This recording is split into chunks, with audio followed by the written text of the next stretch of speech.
ஆன்மீக ஒளி அன்பர்களுக்கு வணக்கம். இந்த பதிவிலே சப்த ரிஷிகளுள் ஒருவரான அகத்தியரின் சில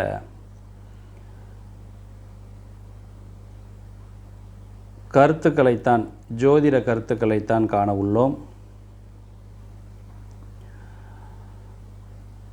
அகத்தியரும் பிருகு மாமுனிவரும் சப்த ரிஷிகளுள் ஒருவர்கள்.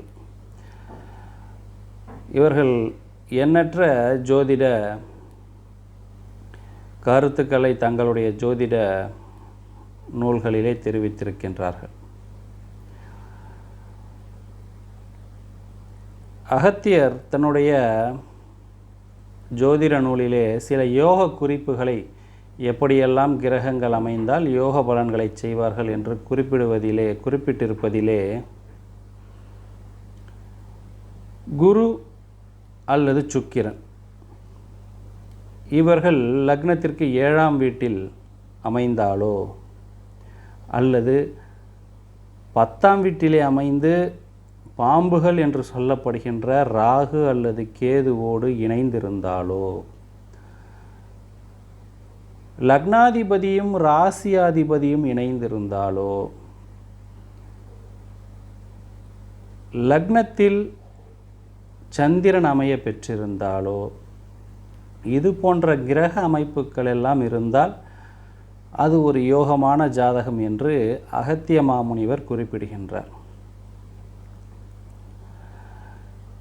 இசைந்தொரு உதயந்தன்னில் இருப்பவர் இளையோர் சோமன், உசந்தொரு குருவுமேழில் ஒருவனாய் நிற்கத்தானும், அசைந்தொரு பாம்பும் சுங்கன் அவருமே பத்தி நிற்க, கசந்தவர் நவத்தி நின்றார் கிரிகிரி ராஜயோகம் என்று தன்னுடைய ஒரு பாடலிலே அகத்தியர் குறிப்பிடுகின்றார்.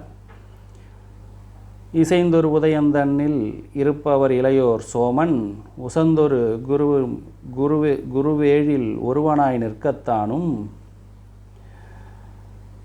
இசைந்தொரு குருவுமே ஏழில் ஒருவனாய் நிற்கத்தானும், அசைந்தொரு பாம்பும் சுங்கன் அவருமே பத்தில் நிற்க, கசந்தவர் நவத்தி நின்றார் கிரிகிரி ராஜயோகம். லக்னத்திலே சோமன் என்றால் சந்திரன் அமைய பெற்று, லக்னத்திற்கு 7இலே குரு ஒருவனாய் அமைய பெற்று, லக்னத்திற்கு 10ஆம் வீட்டிலே சுக்கிரன் ராகு அல்லது கேதுவோடு இணைய பெற்று, நவம் என்று சொல்லப்படுகிற 9வது வீட்டிலே அசுபக்கோள்கள் நின்றால் கிரிகிரி ராஜயோகம். இது ஒரு சிறப்பான யோக அமைப்புடைய ஜாதகம் என்று குறிப்பிடுகின்றார் அகத்திய மாமுனிவர். தன்னுடைய மற்றொரு பாடலிலே தஞ்சமா உதயோன் கூட சந்திரனிடத்தான் சேர,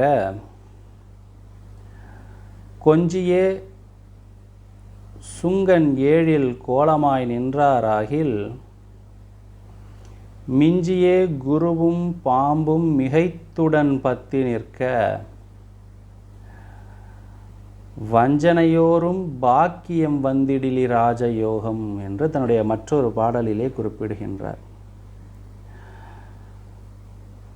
அதாவது தஞ்சமா உதயோன் கூட சந்திரனிடத்தான் சேர, உதயோன் என்றால் லக்னாதிபதியோடு சந்திரனிடத்தான், சந்திரன் நின்ற இடத்தினுடைய அதிபதி, சந்திரன் எந்த ராசியில் நிற்கின்றாரோ அதுதான் நம்முடைய ஜென்ம ராசி. சந்திரனிடத்தான்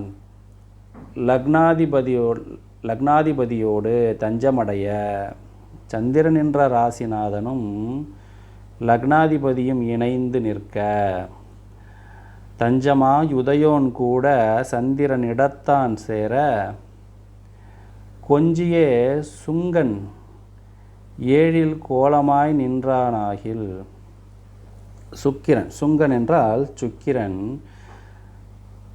7ஆம் வீட்டிலே நட்பு, ஆட்சி, உச்சம் போன்ற நன்னிலை பெற்று அமைந்து மிஞ்சியே குருவும் பாம்பும் மிகைத்துடன் பத்தி நிற்க. குருவும் பாம்புகள் என்றால் ராகு கேது தான். இவர்களில் யாராவது ஒருவரோடு ராகு அல்லது கேதுவோடு குரு 10ஆம் வீட்டில் அமைய பெற்று இவ்வாறு அமைந்திருக்குமேயானால் வஞ்சனையோரும் பாக்கியம் வந்திடிலி ராஜயோகம். இவர்கள் பெரும் பாக்கியங்களை அனுபவிக்க பிறந்தவர்கள் என்று, இது ஒரு ராஜயோக அமைப்பென்று அகத்திய மாமுனிவர் தன்னுடைய பாடலிலே குறிப்பிடுகின்றார். ஆகவே ராகு கேது சுக்கிரன் அல்லது குருவோடு இணைந்திருப்பது சிறப்பு. அங்கே அவர்களுடைய சர்ப்பங்கள் என்று சொல்லப்படுகிற இந்த பாம்புகளுடைய அசுபத்தன்மை குறைந்துவிடும், அவர்கள் சுக்கிரனோடோ குருவோடோ இணையும் பொழுது.